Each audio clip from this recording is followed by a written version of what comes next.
Welcome to the Mindful Healers podcast with Dr. Jessie Mahoney and Dr. Ni-Cheng Liang. We are here to help you learn to pause and be present, awaken your breath, and harness the ripple effects of mindfulness for radiant health. We get you. We know you. We are you. We have both been successful on the surface, yet struggling underneath. We have both had cluttered brains, been overwhelmed, and exhausted. We're healers who have found solutions and want to share them with you. Join us here to discover a better way. Welcome to the Mindful Healers podcast episode on mindful self-compassion. A reminder that our episodes are not to be construed as medical advice. We have a very special guest with us today, Dr. Kristin Neff, pioneering, internationally renowned self-compassion researcher and teacher who's also associate professor of educational psychology at the University of Texas at Austin and co-developer of the Mindful Self-Compassion curriculum and author of multiple books, including her latest book, Fierce Self-Compassion. The intention of today's episode is to get to know Dr. Kristin Neff, learn more about self-compassion for healthcare professionals, talk a little bit about some key components of mindful self-compassion and practical tips to be more compassionate towards yourself. We hope that you'll discover that self-compassion is integral to include in your daily self-care. And takeaways of today's episode: you hold the power to be kind to yourself. Self-compassion does not have to be hard. It's mindfulness, common humanity, and kindness. And it might be as simple as choosing to be a good friend to yourself. Welcome, Kristin. Thanks, Ni-Cheng. Nice to be here. Hi, Jessie. We're so truly honored to have you with us today, and we're both huge fans of your work and your teachings. Thank you. Happy to be here. I want to go a little farther back to the start of your self-compassion research, even before the car ride that you've mentioned many times before with Chris Germer, where the idea for mindful self-compassion was first hatched. So even before that, how and why did you get started with self-compassion research? Well, it came for me out of personal practice. I had discovered self-compassion when I learned mindfulness meditation back in 1995, I believe it was. And I was fortunate enough to learn mindfulness at a Thich Nhat Hanh Sangha. And Thich Nhat Hanh is one of the teachers that talks a lot about the importance of turning compassion inward as well as outward. So I was just so impressed by how effective it was in terms of helping me cope with some stress I was going through. And then I did a 2-year postdoc in self-concept development, partly because I was getting interested in Buddhism and what is the self, etc. And I became familiar with all the problems with self-esteem. There was a big backlash against not so much self-esteem itself, but what we do to get self-esteem, which isn't always healthy. And so when I got a job at UT Austin back in 1999, I thought, I want to research this self-compassion thing. And at that point, no one had really operationally defined or measured it. So I just took a chance as an untenured professor. I actually asked someone, should I wait till I get tenure till I do this far out thing? And he said, no, you'll be more likely to get tenure if you do what you love and do something impactful, which is actually what happened. So That's a beautiful story. I hadn't heard that. And as you know, we had Steve Hickman, the executive director for the Center for Mindful Self-Compassion, a few episodes ago, and we covered the definition of self-compassion as the 3 components: mindfulness, common humanity, and self-kindness. And I was wondering if you could share with us, like, how did you derive the 3 different components of self-compassion? Yeah, so I must have been kind of proud of that because it seems to have worked out. It wasn't entirely obvious at first, right? So most people, when they think of self-compassion, they do mainly think of the kindness, the warmth, the emotional tone of our attitudes to ourselves or others. But again, remember, I was started practicing it as I was learning about Buddhist meditation and mindfulness. And I realized that you have to have mindfulness in order to have self-compassion, because you need to be willing to open to the pain. If you ignore it or you avoid it or you just try to fight it and fix it, you actually can't open enough to say, wow, this is really hard right now. And that's actually the first step of a self-compassion, the mindful willingness to open to the pain, to acknowledge it, to be with it long enough to give yourself the kindness you need. And then common humanity. So basically, I read every book I could get my hands on compassion. There really wasn't much written about self-compassion at that time. And I started being very interested in the difference between compassion and pity, right? Because pity is not healthy. Self-pity is not healthy. And I realized that what made it compassion and not pity is this sense of connection with other people. And also the wisdom element of compassion, which is that, we aren't in total control of what we do. There are all these, especially from the Buddhist perspective, recognizing all this large interconnected web of causes and conditions that lead us to act as we do, the vast majority of which we don't have control over. Actually, just an inside story, I wanted to call this third component interbeing, which is how Thich Nhat Hanh talks about it. But I knew that was too far out there for most people. So I called it common humanity, which is a little more easy to get your head around. But that's really what it's pointing to, the fact that we're all interconnected, that none of us are alone, that we don't have total control.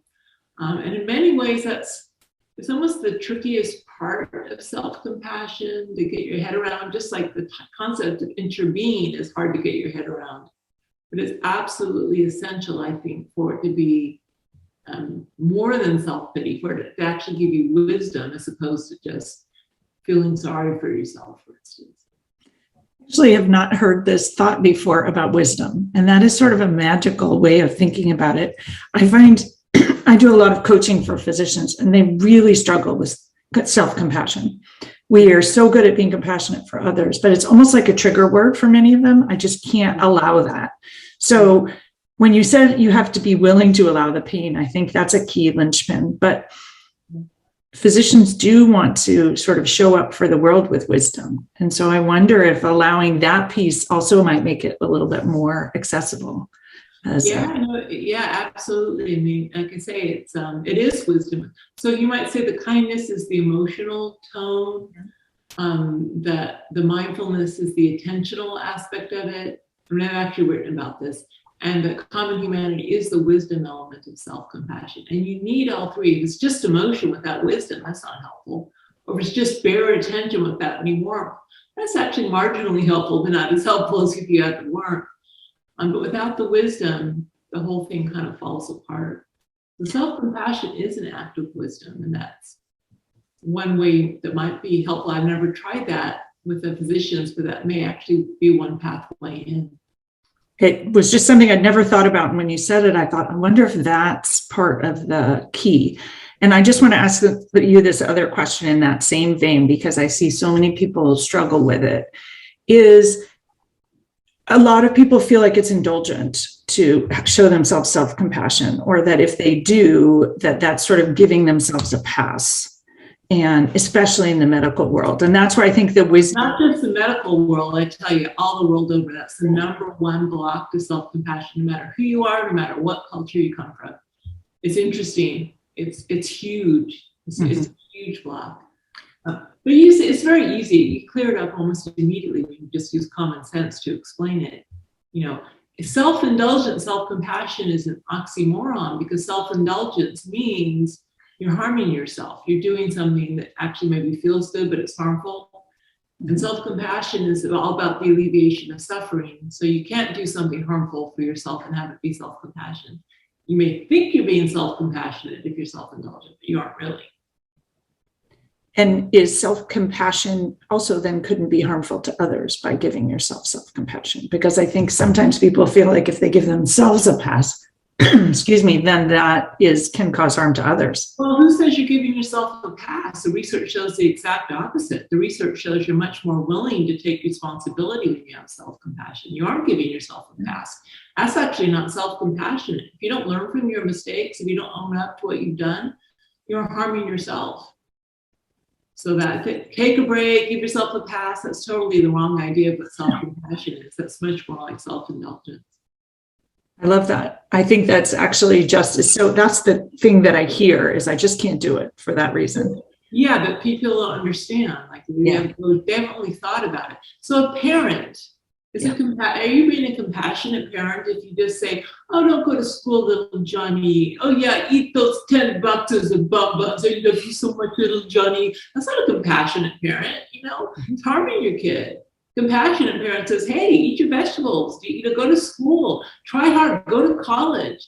And if you didn't try to motivate your kid to eat your best, you wouldn't be concerned with their well-being. And it's kind of easy to see when you think about a parent, but for whatever reason, we aren't very wise when it comes to how we treat ourselves because we haven't really thought about it much. Partly there's a couple of reasons. Partly it's our culture's fault, but partly it's just physiology. We get so threatened when we make a mistake or we feel things are going wrong that we don't think straight. We're just in fight, flight, or freeze mode. And with our kids or our friends, we're more in the care mode. And we just like when we care for others, our patients, if we're medical professionals, it's easier to access that wisdom because we aren't so freaked out, to be totally honest. A little more ability, a little more perspective to have that wisdom come in. I actually love this concept. If we are wise about when we think about ourselves, we would be compassionate. And so self-compassion is wisdom. And it is wisdom. Wise. Right. Yeah, of course. And also, so some of these things, it might have been, I get a little exasperated because I've been talking about this for 20 years, but it's not like you've got 5 units of compassion. And if you give 3 to yourself, you're going to have 2 left over. It doesn't work that way. It's actually the more resources you give yourself, the more resources you have available to give to others. Just look at how the mirror neurons work in the brain. We know that our internal mindset impacts others just as others' mindset impacts us. What you cultivate inside affects people outside. This whole idea that we're totally separate, we know that's an illusion. That's also an element of wisdom. But if you just study the brain, it's an illusion. You don't have to be spiritual to understand that. It's just how the brain works. We're constantly impacting each other. I wanted to expand upon the wisdom of self-compassion in bringing up the analogy of yin and yang and some of the different types of self-compassion that you've spoken and written about, Kristin. So what's the difference, or is there a difference between mindful self-compassion and self-compassion? No, Chris Germer wanted to call it mindful self-compassion because he thought it would sell better, to be totally honest. And I think he's right. But I just wanted to call it the self-compassion training program because mindfulness is an element of self-compassion. Although we also teach like one session on regular mindfulness. There's really no difference. It's just well, when I introduced self-compassion to the field, I had a hard time getting a seat at the table. People were all about mindfulness and people thought self-compassion was soft and squishy. And so, by calling it mindful self-compassion, people thought, oh, well, maybe there's something to this. But of course, mindfulness is an element of self-compassion. It's already included. But mindfulness is not exactly the same as self-compassion. It's the type of awareness that can hold positive things, negative things, or neutral things. Self-compassion is aimed at suffering in particular. Mindfulness is aimed at our experience. Compassion, a lot of the elements anyway are aimed at the person who's having the experience. So there are differences, but in my definition, mindfulness is already part of self-compassion. You can't be self-compassionate without mindfulness. But yeah, it's just a catchy name to get people's attention if you want to be totally honest. Thanks for sharing that, Kristin. And how about the difference between... But also you can blame for the success of it because it did help people accept it. And how about the difference between nurturing self-compassion versus fierce self-compassion? Yeah, and so again, they all come from the desire to alleviate suffering, but sometimes to alleviate our suffering, it's all about acceptance, accepting the present moment, accepting that things are imperfect, accepting ourselves. We are lovable and worthy of compassion, whether or not we're succeeding or failing. Really, at any point, we are acceptable. And at some level, we need to accept the imperfection of life. That's kind of the wisdom of the mindfulness. But we aren't alleviating our suffering if we are doing behaviors that are harmful to ourselves or others, or if we're accepting situations that are harmful to ourselves or others. And so that's where the fierce self-compassion comes in. That's the action-oriented side of compassion. So protecting ourselves, protecting ourselves from our own behaviors. If you're abusing alcohol, for instance, you're actually harming yourself. So standing up and saying, hey, this has got to stop. That's part of self-compassion. But like the Me Too movement, Black Lives Matter movement, speaking up, drawing boundaries, that's all a really important part of caring for yourself. Meeting your own needs. This is actually really important for healthcare providers because they think it's all about self-sacrifice. Mm-hmm. But in fact, self-compassion also means actually my needs count too, not more than others, but we have to include ourselves in the equation and give weight to our own needs so that we don't lose ourselves when we give to others. And then motivating change. So really, they both stem from the three components of mindfulness, self-compassion, and common humanity. But they take many forms. So in Buddhism, many depictions of goddesses of compassion, they have many, many arms. Mm-hmm. There's lots of different ways to alleviate suffering. It doesn't just look like, sometimes it just looks like, this is so hard right now, I'm here for myself. But sometimes it's like, get off your butt and do something. You're harming yourself.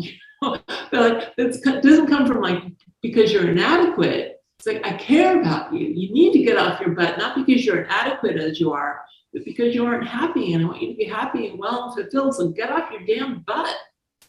That's self-compassion as well. Work hard, study, get that medical degree. You're still okay if you don't, but if that's an important goal to you, then I want you to try.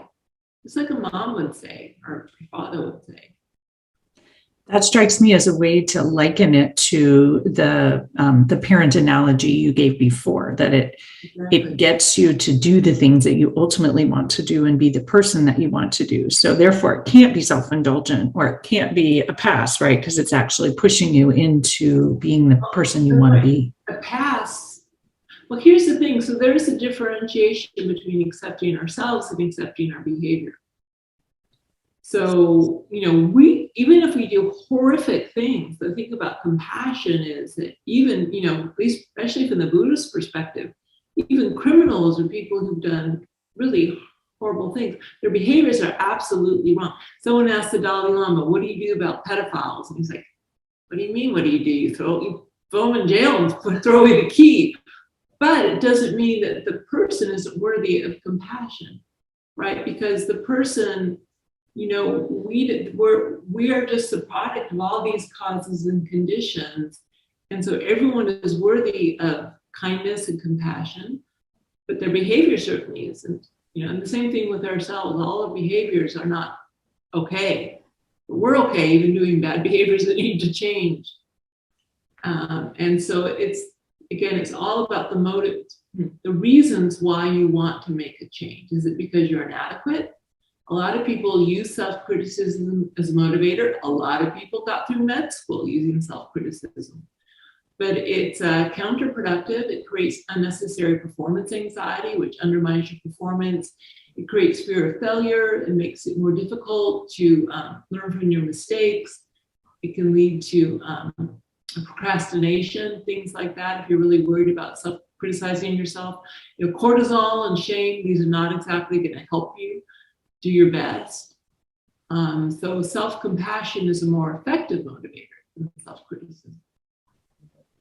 And we have a lot of research that supports that.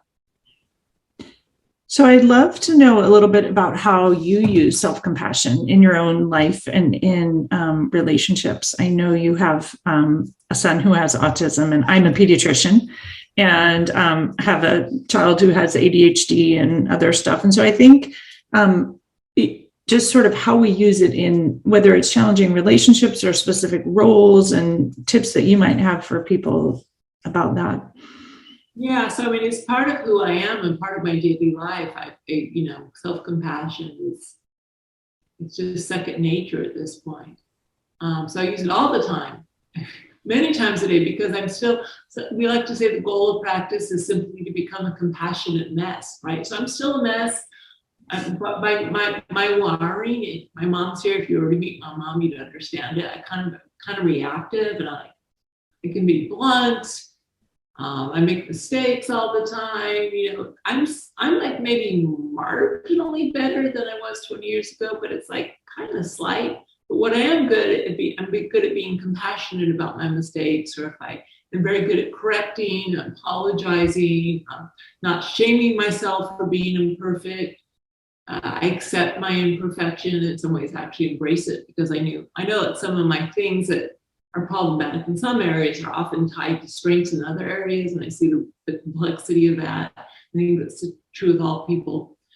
So, and my son he's a lot better now with the autism, but he also has like OCD, and he's a teenager, and not only is it hard enough being a teenager trying to get people to sit with you at lunch, but you add in the autism and then the OCD, it's challenging, so it's just a way of life for me to, whenever I suffer or I feel overwhelmed, my first instinct is to, first of all, to be mindful of it, to try to remember not to be so identified and lost in it. Oh, okay, this is really hard. I'm feeling overwhelmed. To give myself some warmth and kindness because it's so hard. I might put my hand on my heart. And also to see the wisdom, the larger picture. Right? First of all, I'm not alone. And this is whoever said life is supposed to be easy. Whoever said being a parent was supposed to be easy. This is my flavor of challenge. But life is about challenge, almost by definition. And it really makes a huge difference, whether I'm dealing with him or I'm dealing with myself, or he's dealing with mistakes I've made, or relationships, not having the relationship I want right now. Really, I'm using self-compassion to work with that. So it sounds like if we practice it with intention, it reminds me of just mindfulness, then we live life more mindfully. So the same idea, when we practice self-compassion, it just becomes a part of who we are. It does. After a while, it becomes second nature, right? And so for instance, shame will still arise. You can't control shame arising. Shame is an evolutionary emotion, so shame comes up, and I hold my shame with compassion. It's not like I don't ever feel shame, but I don't harshly criticize myself or judge myself, even though I still feel shame. That's a beautiful way of rerouting the shame, because of course it is going to pop up. And a lot of us, it pops up and it's like, I'm not supposed to feel shame. I know it's not helpful. And so drowning it with compassion. Right. Yeah, exactly. So it's not debilitating. Yeah. I have one other question that just popped up in my mind, which is, as we raise our children, do you have any suggestions about how to raise them having a little bit more self-compassion? I don't think any of us, given sort of the generation that we were raised in, we weren't necessarily raised with self-compassion. But as we raise the next generation, do you have tips on how to grow that? So a huge part is modeling. There's actually a research study called Self-Compassion is Contagious, so that if you hear people speak self-compassionately out loud, and we often criticize ourselves out loud to others. Partly because, in fact, it does work in the sense that if you're angry at someone and they criticize themselves for making you angry, it kind of makes you calm down. So there's some, you may have to be like selective about how you model self-compassion, because actually if you model self-compassion in a way that someone's angry at you, you want to make sure you apologize to them thoroughly before you do that. But your kids, so, modeling self-compassion, and by the way, self-compassion can go alongside an apology. That helps out loud so they know what it sounds like. Maybe you never criticize your kids, but you constantly, I'm such an idiot. Well, then they're going to get the message that's a good way to be. So modeling, embodying self-compassion, because they can actually get into their mirror neurons, sense your sense of connectedness and calm when you practice self-compassion. And then in terms of speaking to them about it, the most effective thing to use seems to be the analogy of friendship, because kids are learning how to be a good friend by about age 7. That's one of the big tasks. And you can just say, make sure you're also a good friend to yourself. Or, if you hear your kids criticizing themselves, would you say that to someone you cared about? That seems to be fairly easily understandable to kids. But also, my son, for many years, he'd say, don't give me that self-compassion stuff, Mommy. I don't want to accept the pain. And now finally at age 19, he's coming around to it, but he had to take his own time. You can't also, people have to come to it on their own. You can't force it on anyone. People naturally want to fight pain. They want to fight imperfection. They have to give it the good old college try. And eventually they'll come to realize, well, it doesn't actually work very well. And then they've got something else that they can do. Thanks, Kristin, for sharing that. That's really interesting, that we have to be willing to accept the pain. I think a lot of people feel like it should feel good. And that may be also some of the resistance, is that it doesn't. Yeah, you have to open to the pain. That's the mindfulness. If you don't open to the pain, you can't be self-compassion. You might be sugarcoating, but if you use self-compassion as a type of resistance or sugarcoating or manipulation, you're actually resisting reality. And what we know is what we resist persists and grows stronger. That's why mindfulness has to be there with self-compassion. It becomes something that looks like self-compassion, but it's not really. It's just sugarcoating or manipulation. It's really the foundation of self-compassion. And in fact, just practicing mindfulness alone leads to increases in self-compassion. But explicitly adding in the warmth and sense of connectedness strengthens it. Help. For some people, actually, we don't know. For some people, it may not make a difference. Some people may not need the explicit warmth. They're just kind of naturally open-hearted. You give a little mindfulness, their heart opens, poof, you're there. But a lot of people need explicit instruction to help them get to that state of open heart mind. Speaking of explicit instructions, I wanted to give a little bit of time to have you talk a little bit about the self-compassion for healthcare professionals, like a relatively new course. Can you tell us a little bit about that and some of the data that I know has already come out from its implementation? Yeah, well, it's a pretty new program, but a woman named Krista Gregory from Dell Children's Hospital had taken our mindful self-compassion course and loved it, and asked me if I could develop a shorter program for the healthcare workers at the hospital who are, of course, stressed and burnt out. And she said, first of all, they don't have 2.5 hours once a week, an hour tops. We tried to do it for 4 weeks. We realized they needed 6 weeks, but the only way we got them to take the course is we gave them pizza, because you have to eat anyway. So we taught them while they're eating pizza, an hour lunch break for 6 weeks, and no meditation or no homework.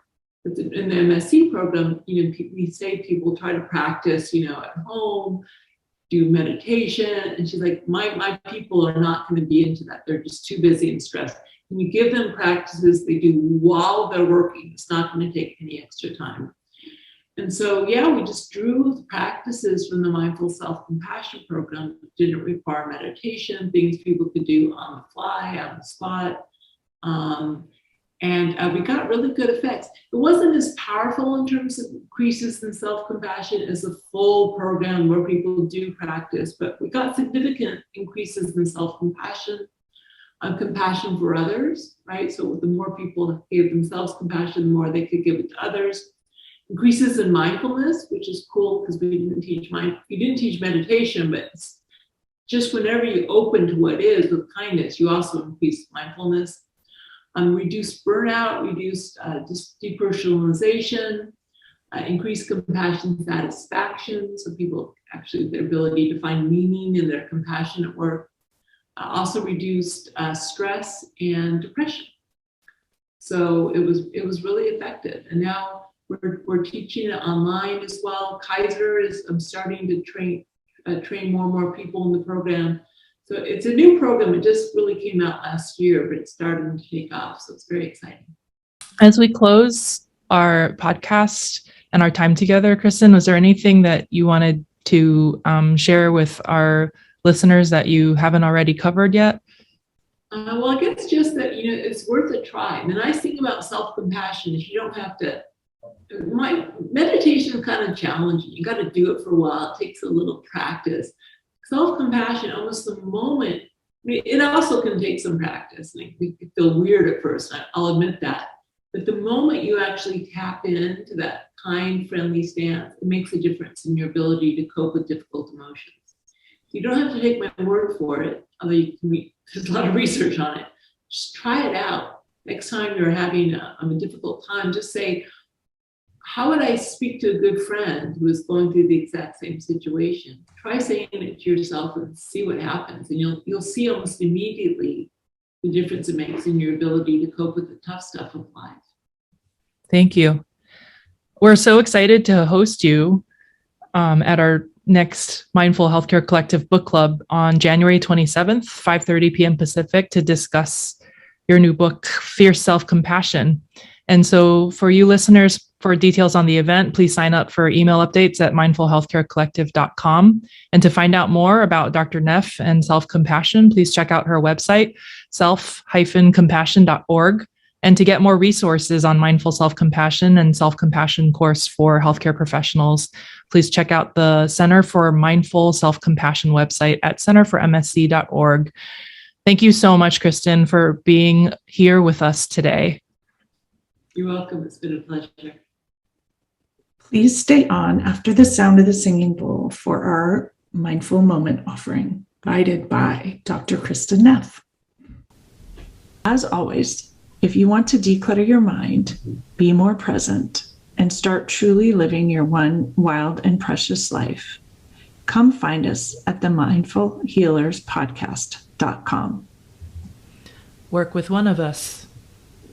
Work with both of us.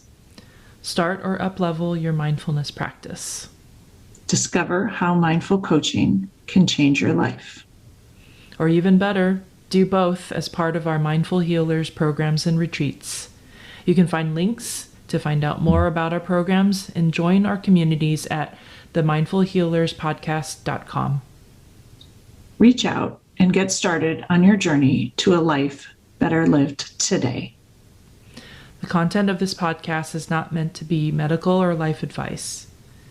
If you choose to participate in our mindful moments, please do so safely.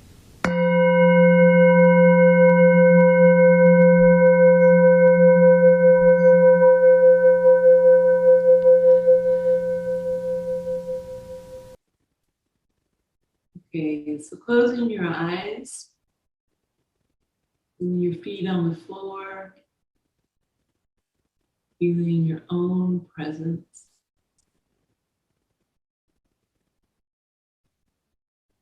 I invite you to think of something in your life right now that's distressing you in some way. Right? Not overwhelmingly distressing. I want you to focus, but something that's bothersome, maybe painful, upsetting in some way. Could be something you about yourself. Maybe you feel inadequate or you made some mistake. Maybe just something about your life that's challenging.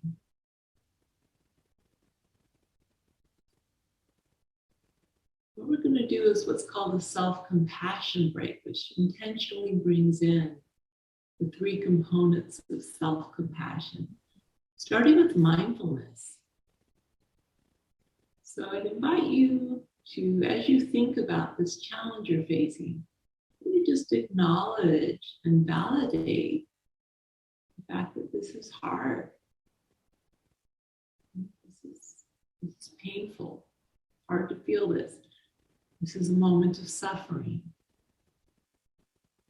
You just turn toward it and be with that fact. It hurts.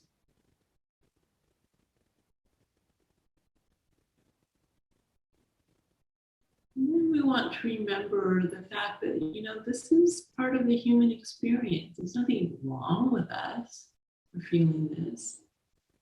We most certainly aren't alone.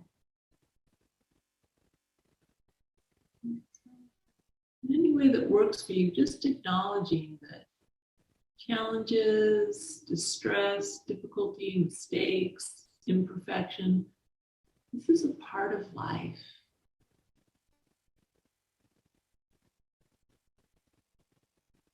And then finally, bringing in some kindness to ourselves because it's hard. So saying some words to yourself, which are really just what you need to hear in this situation. Maybe they're words of self-acceptance. It's okay to make mistakes, to be imperfect. You did the best you could. Or maybe they're just words of support, I've got your back. It's going to be okay. I'm here for you. Just maybe expressions of care. You know, I'm so sorry this is happening. And if you don't know what to say, you may just imagine, what would you say to a good friend in a similar situation?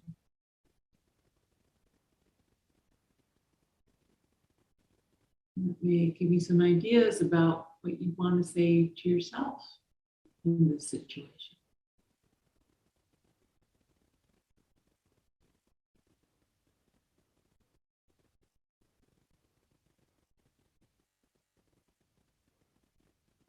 Okay, and so then letting the practice go. That was a self-compassion break. You can do it any time of day. It takes less than 5 minutes.